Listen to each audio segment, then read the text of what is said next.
Hi everybody, my name is Alan. On behalf of the crew of the show, I'd like to welcome you to another edition of Bridging Heaven and Earth.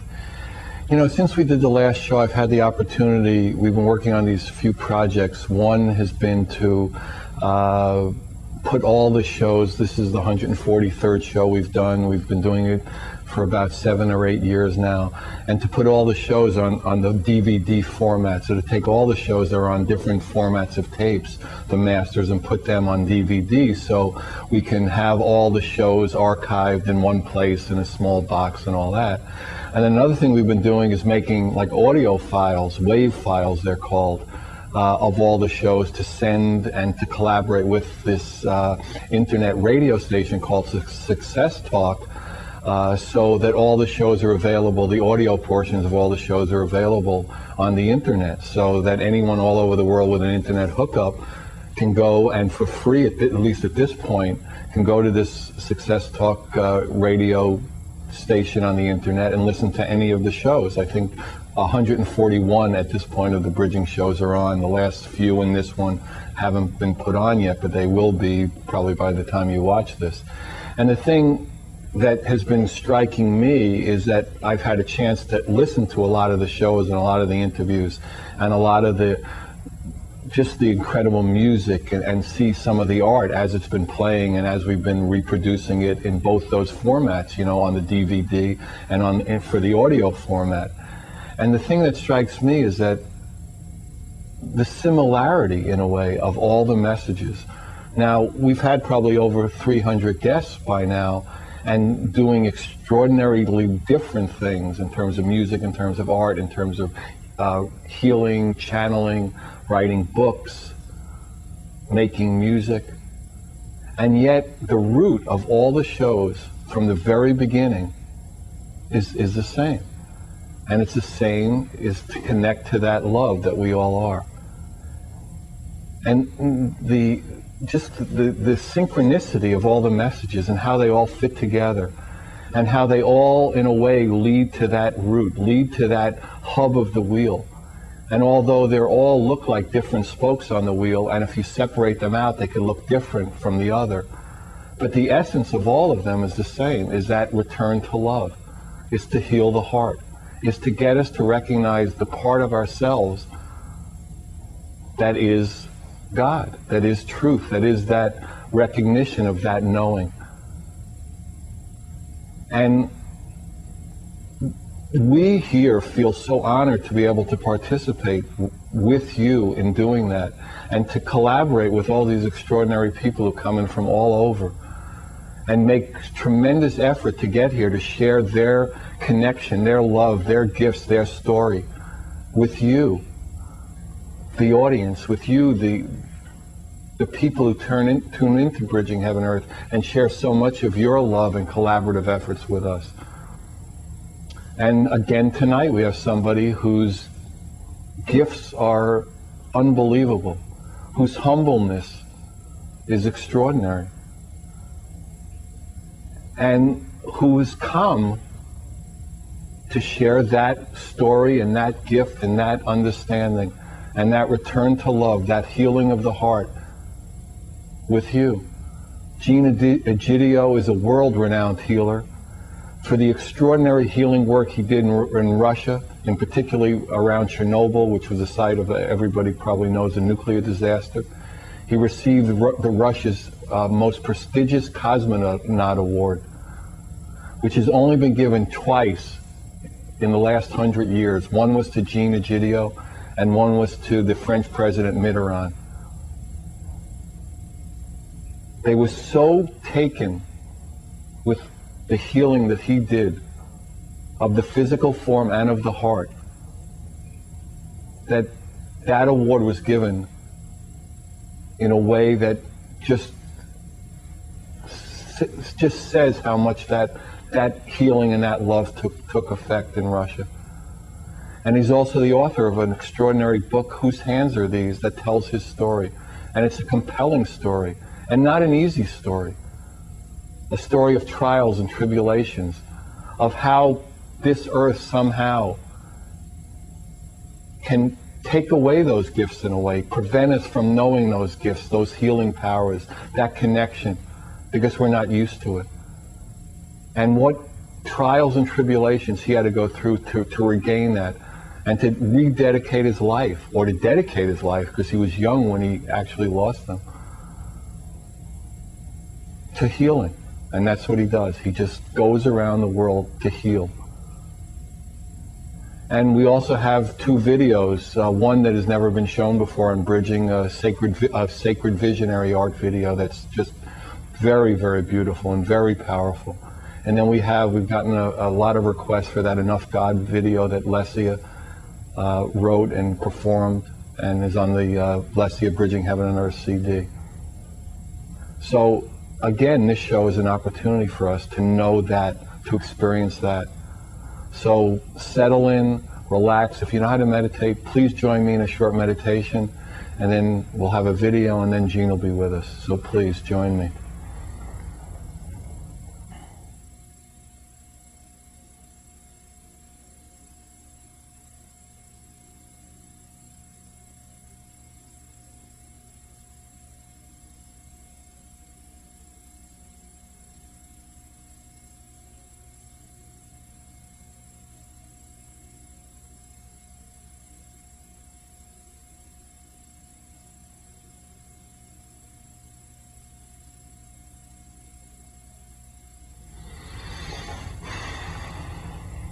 Thank you.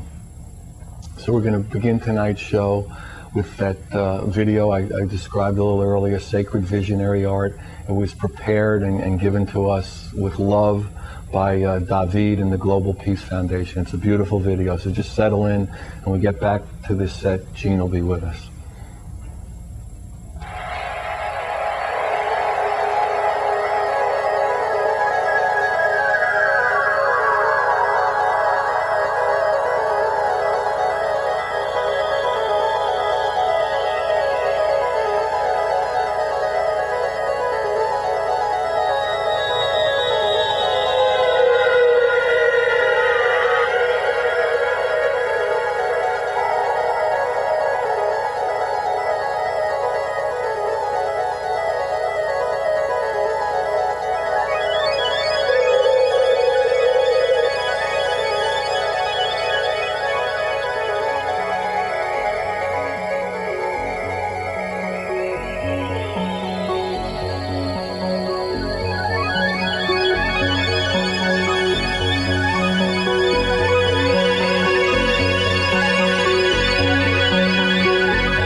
Hi, welcome. So we're on the set with Gene. Welcome, Gene. Thank you for having me. Yeah, my pleasure.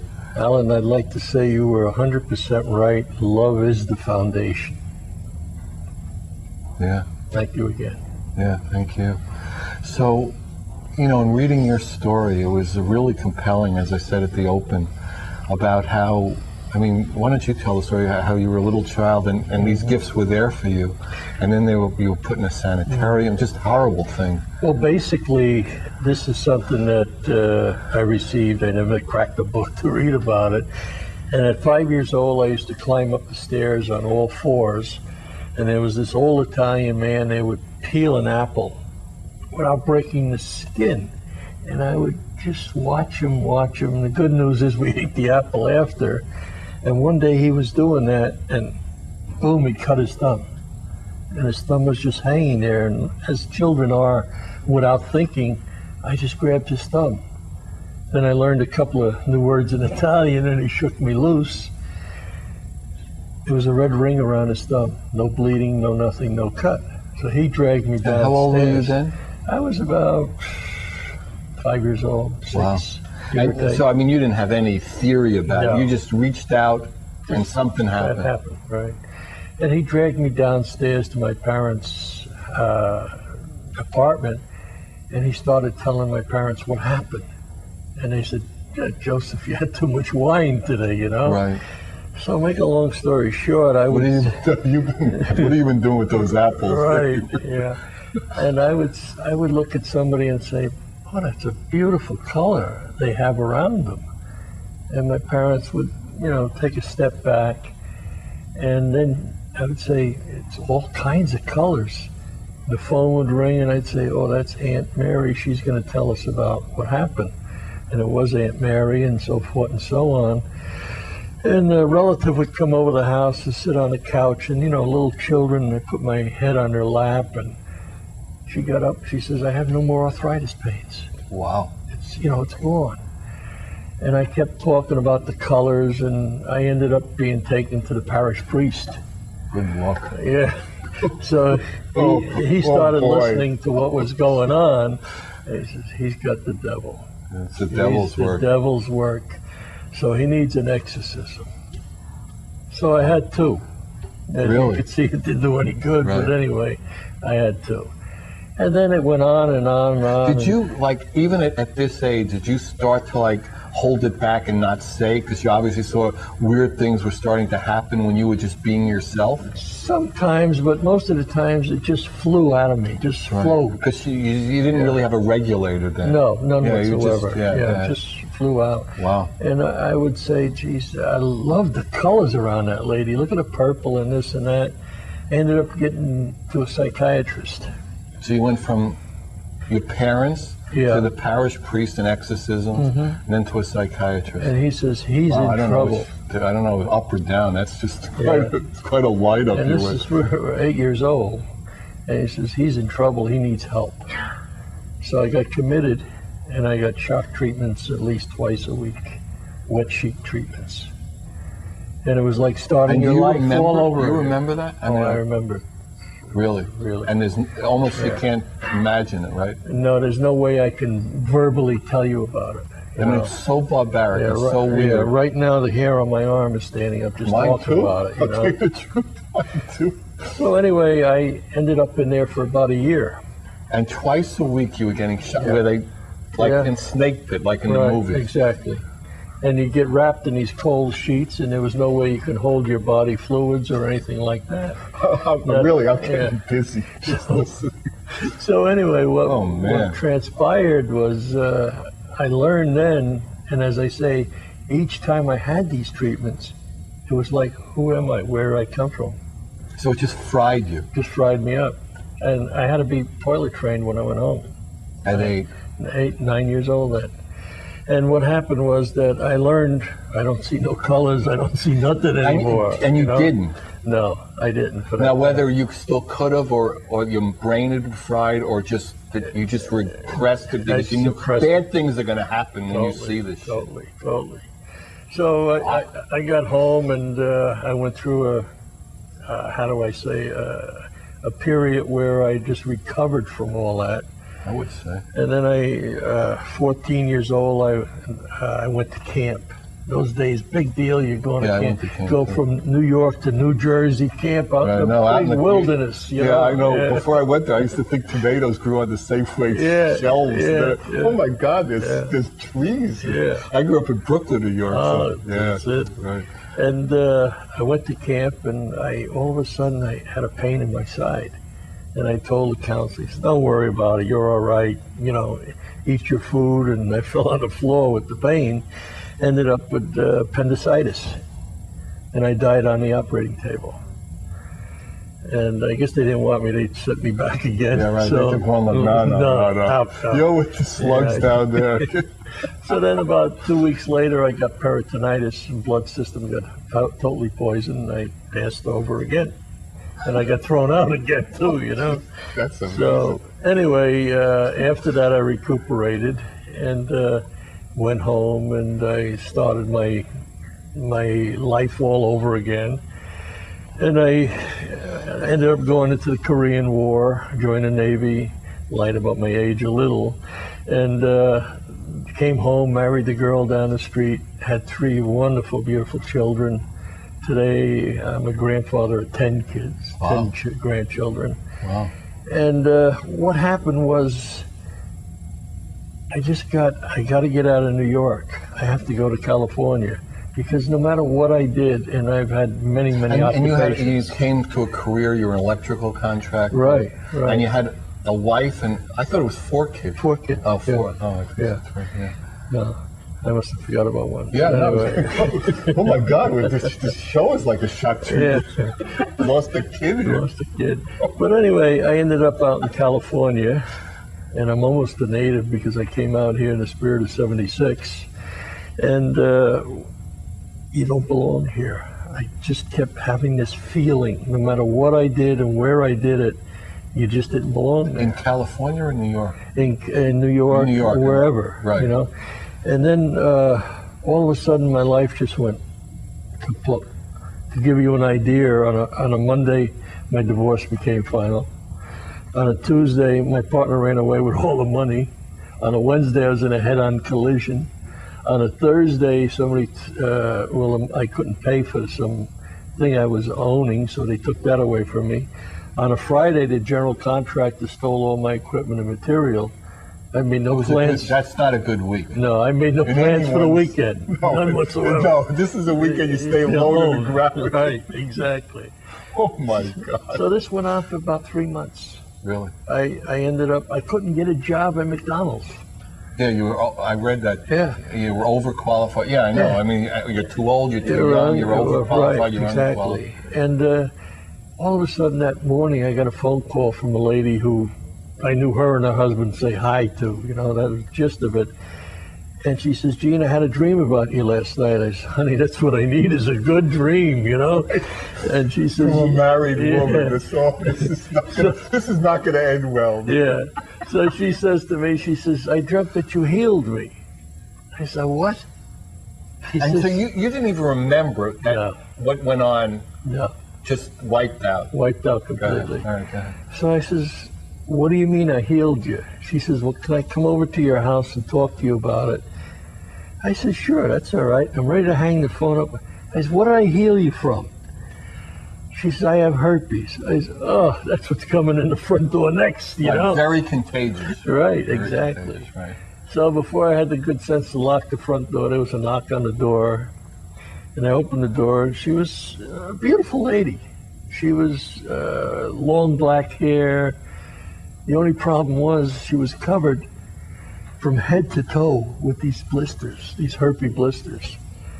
And the compassion I felt at that moment, I still feel today. So I said, "Come on in the house." And I took her into the kitchen. I pulled out the kitchen chair because I was going to sit on the other side of the kitchen Right, you table. didn't want to get know? too close. I mean, Yeah. right. I ended up sitting as close as you and I are. Mhm. And she started to cry, and I said, "What's wrong?" She says, "This is where I was sitting in my dream."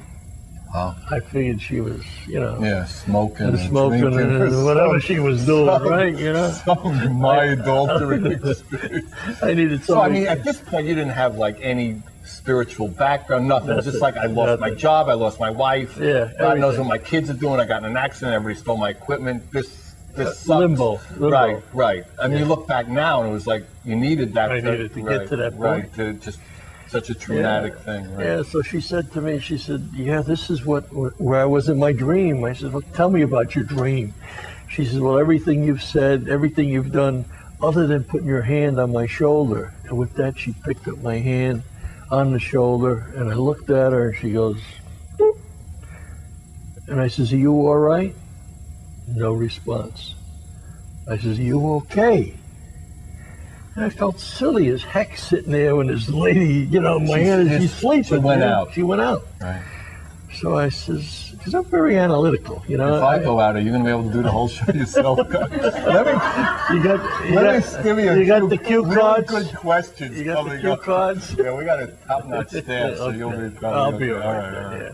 So what happened was, I says, well, I got to take my hand off her shoulder. Right. And I went to remove my hand, and I pulled her halfway off the seat. You couldn't, like you were connected. It was attached, glued or fixed. I'm still looking for the answer for that one. I picked her up, put her back on the chair. And I says, there's something wrong with this picture, you know? And I says, oh, I know what happened. I went crazy. You know, I figured I had the background, right? Right. So I went crazy. So I just sat there and I accepted the fact that I couldn't move my hand off her. About 20 minutes go by or so, down comes the hand, And up comes her head. And I says, are you okay? She says, yeah, I feel so good. But the blisters were still there at that Oh, point. totally there. Okay. So I says, that's good. You know, what was I going to say? You know, Right, I'm glad you woke up and Yeah. your husband was Right. coming down and I'd be screwed just Yeah, sleeping right. on my chair here. So anyway, she gets up and a couple of words here and there, and out the door she goes. And I says, boy, what a way to start a day, you know? And I about, knew this week was true. and about 5 minutes go by, and there's a knock at the door. And I says, here they come to get me. You know, the guys that tied a jacket in the front. Right, finally, the Yeah, white, the guy. yeah, that's what I figured, you Oh know? my So I God. opened the door, and who was it but the guy from the water company turned the water off. I couldn't pay my water bill. So he was nice enough to let me fill the tub up, you know? Right. So about an hour later, another knock on the door. And I figured they came back, you know? Right. Opened the door, it was the guy from the electric company to turn off the lights because I couldn't pay the electric bill, right? Wow. So after that, I says, boy, this is crazy. So I finished the day, and the night came along, and 6:30, 7 o'clock that morning, the phone rang, which was the only thing working in the house. And who was it but this lady that was there the day before? I had my hand on her shoulder, and she was going into outer space, screaming, yelling, this and that. And I said, oh, what is she going to say I did to her, right? You know? God, I don't have any money, so a No, lawsuit doesn't matter. It doesn't matter, right? So what happened was she says, Gene, I got to tell you. And I says, what? And I'm like hanging on the chair. I says, slow down, take a nice deep breath and tell me. And she goes, Gene, there isn't a mark on my body Wow. This is overnight. overnight. And I says, go see your doctor right away. Like he or she can do something about it, right? That's the only thing I Find could this think out, of, right? right? Because I thought maybe she was smoking a little pot or something, you know? Right. So I says, then come back and see me. So she's okay. So the morning went by, and most of it went out of my head, you know, and You had bigger Yeah. fish to fry Right. in the dark I without had water. no electricity. Right. So knocked at the door, I opened the door, and there she was. Not a mark on her body. I Wow. mean, as clean as your jacket, your pants. I mean, the old ticket started really going at Right. that time. And today, I know I had to see that with my own eyes Right. to be where I am today. Right. You know. So she said a couple of words, and out she went. And I went into my living room and, you know, tried to catch my breath. And I sat in my favorite chair, and I don't want to say I went to sleep, but I went into a state. And I can account for being there for 3 days without getting out of that chair. Nothing. nothing whatsoever. When I finally woke up, I looked around, and this was in Escondido, California. I looked around, I looked out the window, and I had a beautiful avocado tree there. And I could feel the roots literally going into the ground. I could feel the veins going into the leaves. I could feel the breeze without a wind. And I still have that feeling today. I reached over, got my car keys, walked out of the house. I left the clothes there, the shoes, the house I left there. Didn't belong to me anymore. It was like I had to just start all over again. Got in my car and went down to my sister's house, and I said, I need some place to sleep. And thank God for sisters, you know, she says, you could stay here as long as you want. And what happened was I tried to get my business back together again, and kaput. Yeah, it wasn't what you were supposed to be doing anymore. So I was out at a party with this lady. We were having a great time, you know, good time. She looks at me, she says, Gene, take me home right away. I've got such a headache. My eyes are crossing. So I put my hand on her head. What did you do? She said. I says, nothing, you know, scared the heck out of me. Oh, so in other words, you weren't connecting the dots yet? No. Okay, go ahead. So she says, it just went away like that. I says, that's nice, you know, what was I going to say? Wow. The guy over there says, Gene, hey, my back. The guy over there, my shoulder, could you help me with my shoulder? I had a line of people standing there. You probably would tonight if the crew in the audience would have so after the show. The secondary line. So anyway, what happened was that everyone, you were just healing like this line of people. This line of people. Just by putting your hand wherever they're, right. And then sometimes not even touching them. Just, you know, because I've been to the Soviet Union, 14, 15 times, and I work on an average of 2,500 people a day there. And that's, you know, not even touching them, so to speak. Wow. So this is how it all started again. Wow. And you still had no remembrance of the childhood. When did that come back? That came back when somebody said to me, Gene, you ought to write a book. And that's when I wrote Whose Hands Are These? And the flood just came into me. Really? Just like that? Just like that. And you remembered the whole thing with the exorcisms, the shock treatments, everything, which you hadn't had any recollection. No idea whatsoever till that moment. Not an inkling of it. Yeah. Wow. And everything just started flowing back into me. So after that, the word got out: invite Gene to the party. He plays this game with energy. You know, I went to a lot of parties. You were popular all of a sudden. All of a sudden, like that, yeah.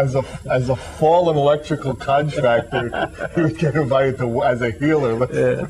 Well, you don't know how many people come into my centers now and say, "You're the healer? You look like my garbage man, or my truck driver, or my cleaner." There are a lot of concepts about this. We were talking before about robes. Oh yeah. I mean, you should, you should have white robes. That's how you can tell a healer or something, or a spiritual person. Well, I've got a T-shirt with wings on the back of it. We can put that for a second. All right, so then what we'll do, I think we'll take a break now and show that video that people request, and then we'll come back and talk, with Gene about how, once he got started on this, how it progressed and how he's been all over the world, and just the whole healing process and the healing the heart process.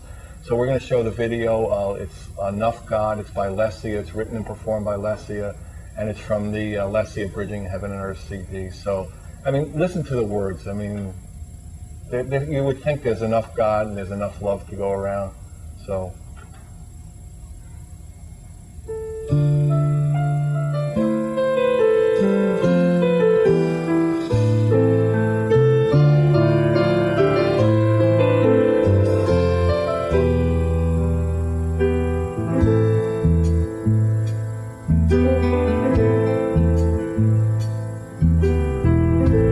Teach him how to hate. Don't ask why, just do it. Teach him how to kill. So well, there's nothing to it. Teach him how to load and fire for the Holy Land.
They'll trade anything for the dreams that they're pursuing.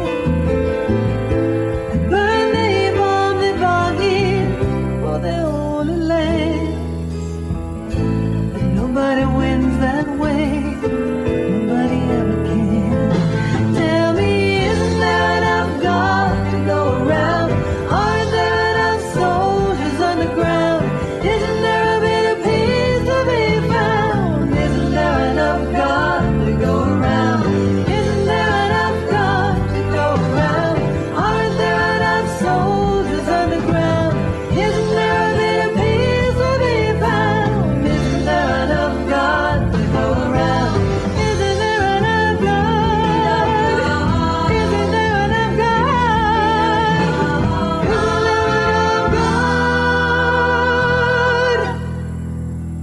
to go around? Go around, go around, go around.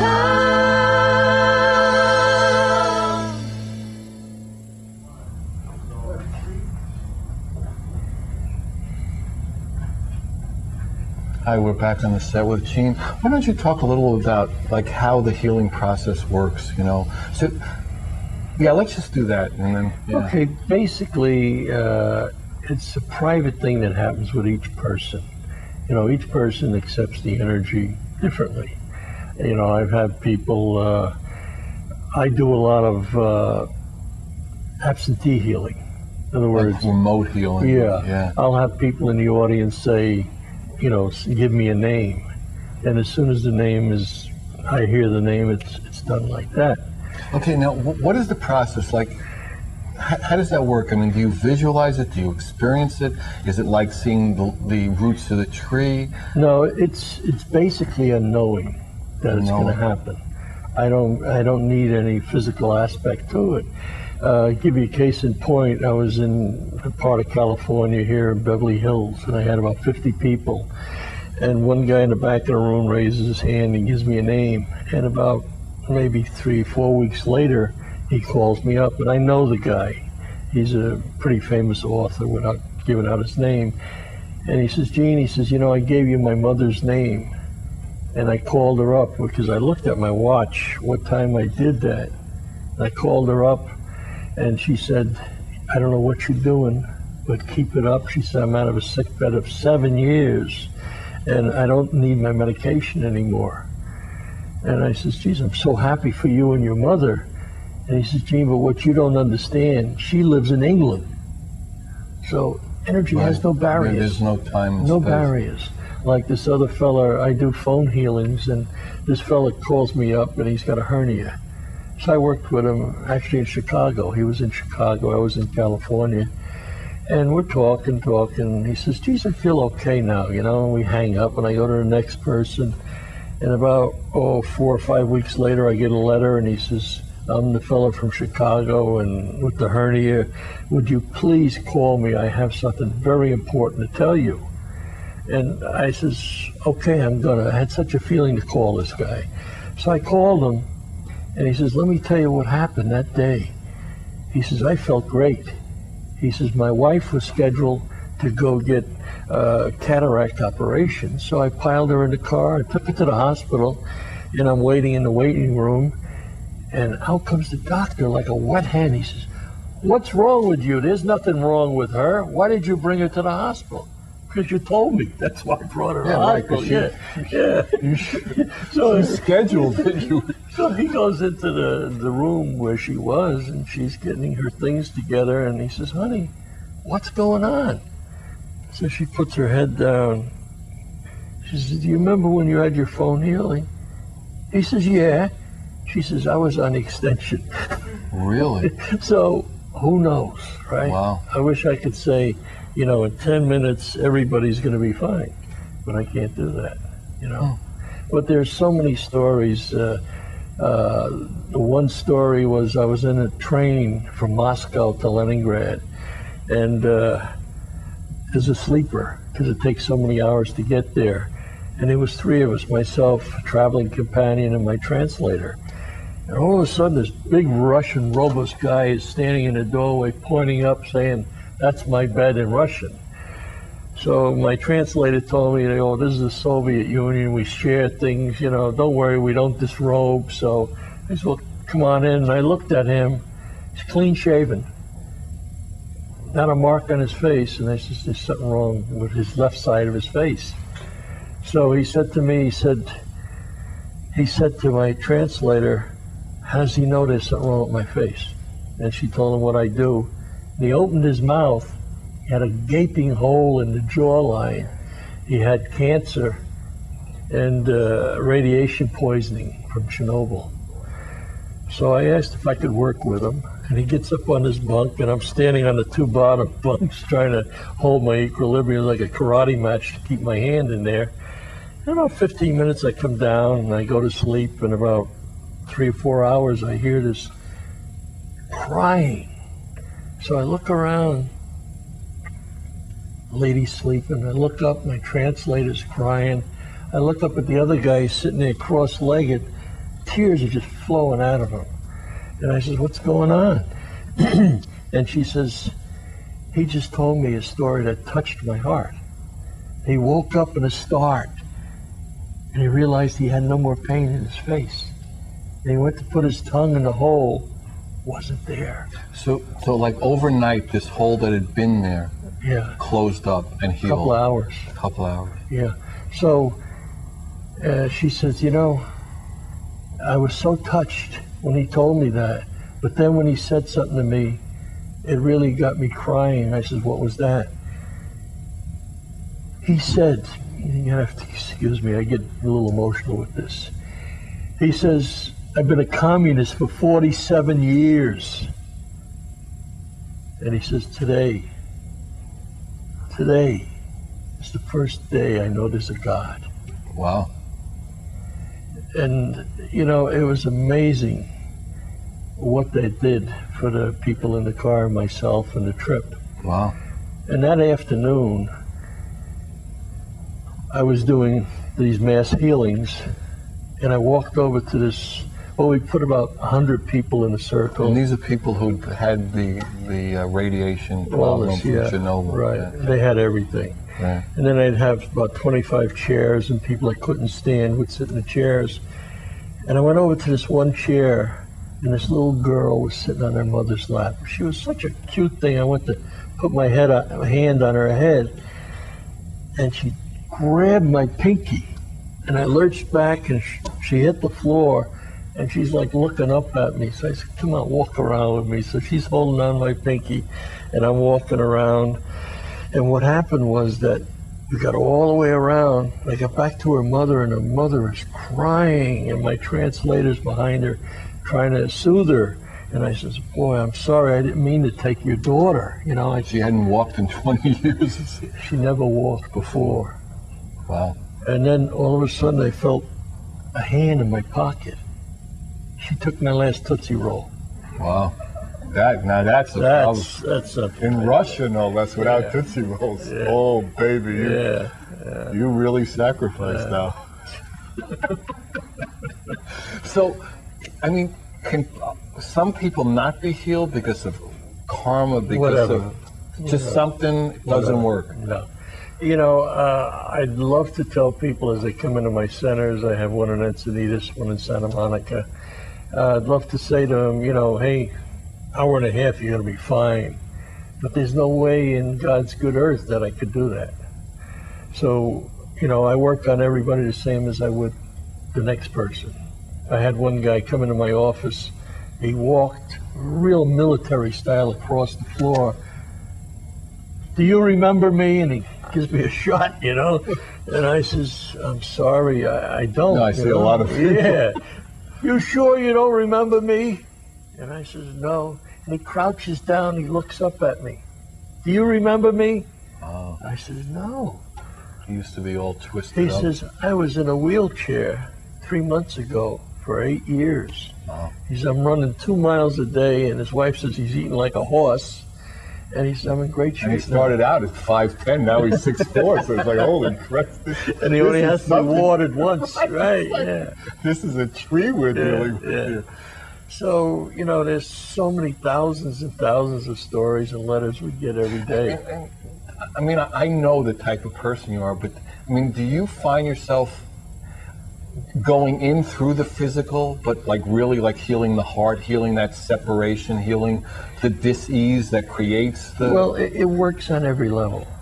You know, I have people like in Venezuela, you know, the picture there, were doing mass healings. I was being interviewed on a TV show, and the guy says, well, what do you work can't on? anymore. Now you're exclusive, so Yeah. only Bridging Heaven. Yeah. That's it. He says, well, what do you work on? I says, well, I've worked on just about everything, emotional, mental, and physical. I says, well, wait a minute, you know, leprosy. I've never worked on with leprosy. The next day, Brings in all the in the lepers. door, they come. Wow. That's like the one of the guy pulled up in an ambulance. His son was in a coma, and they wheel him in, and he goes, "How long do you think it's going to take?" You know? Because I'm paying the cab, but I and said, he's waiting. So would you hurry up? I said, at least I give thought me you were an a hour, healer. you know, give me an hour or so, you know.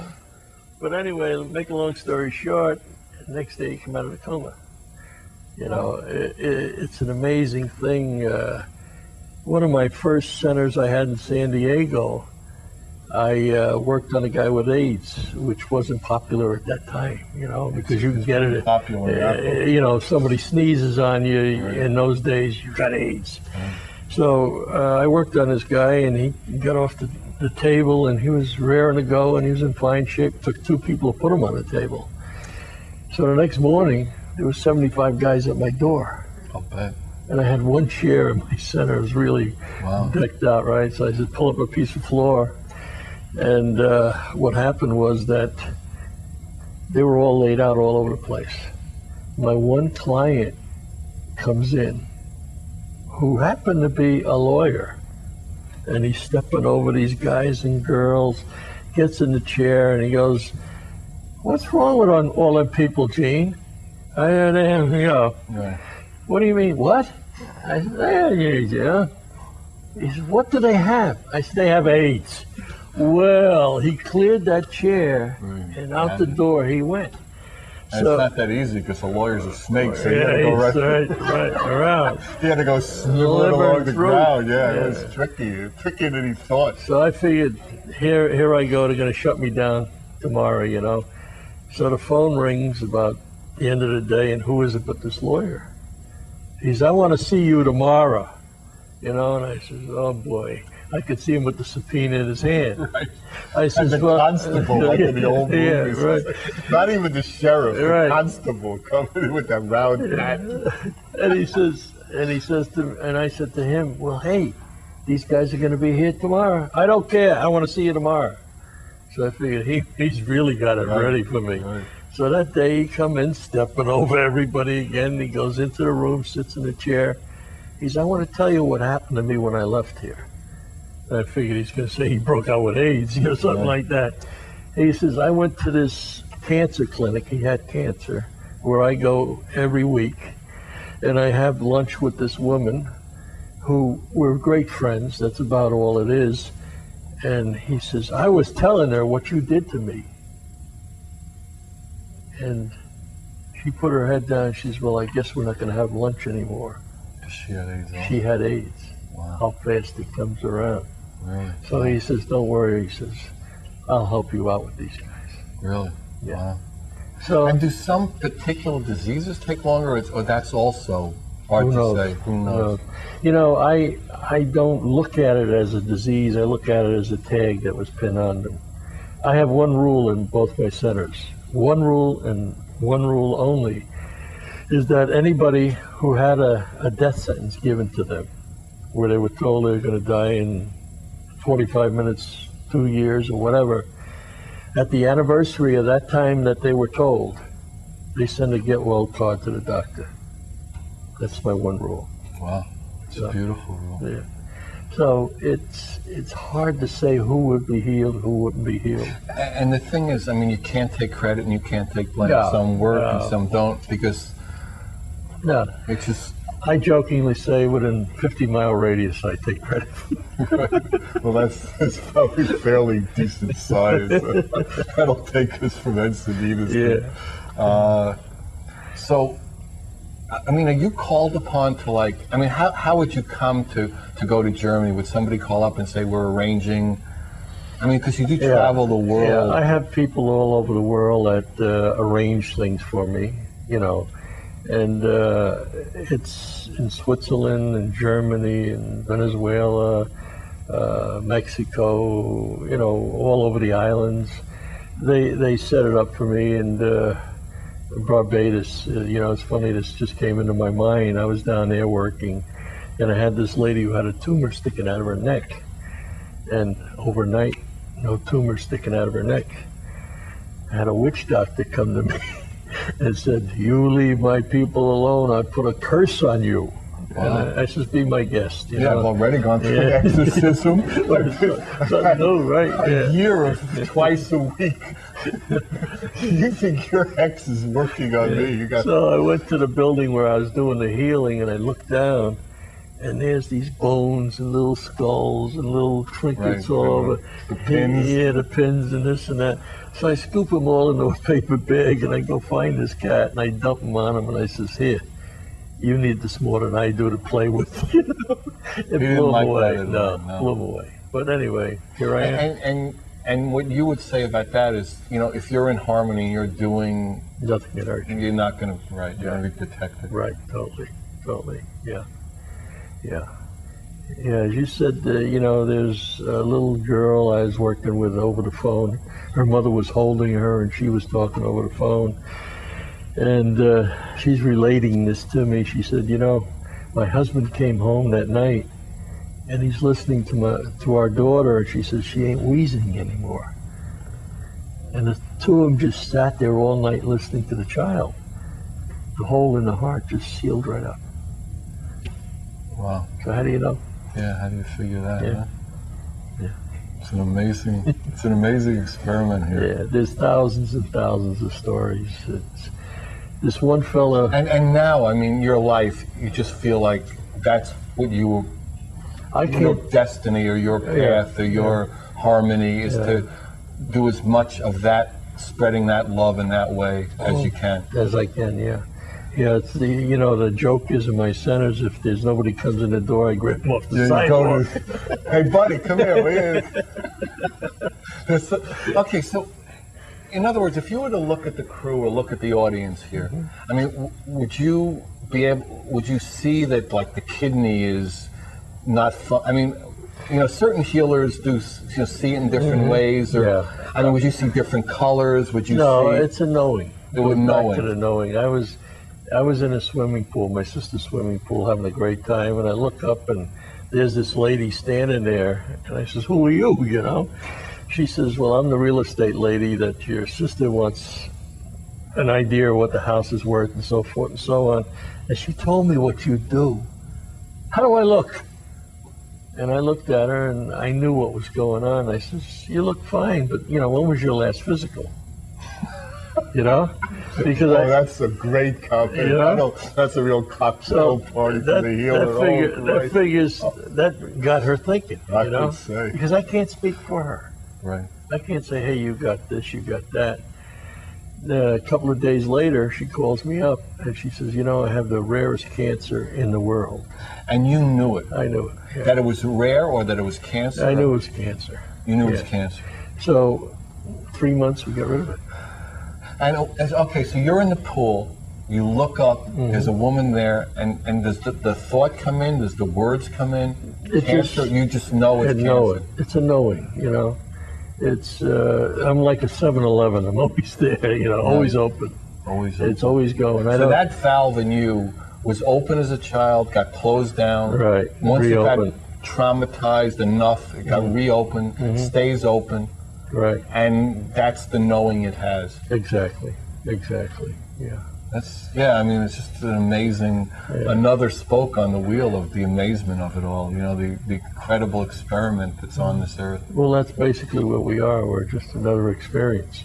Because things don't happen to you or me for good, bad, or indifferent. This is another experience. What I call it is, this is our highway of life. Right. Guess what? No overpasses. Yeah, we're They're on it. intersections, Right, we're on it. Yeah. Right. So you have to take them as they come. In Germany, I call them, it's their Autobahn, right?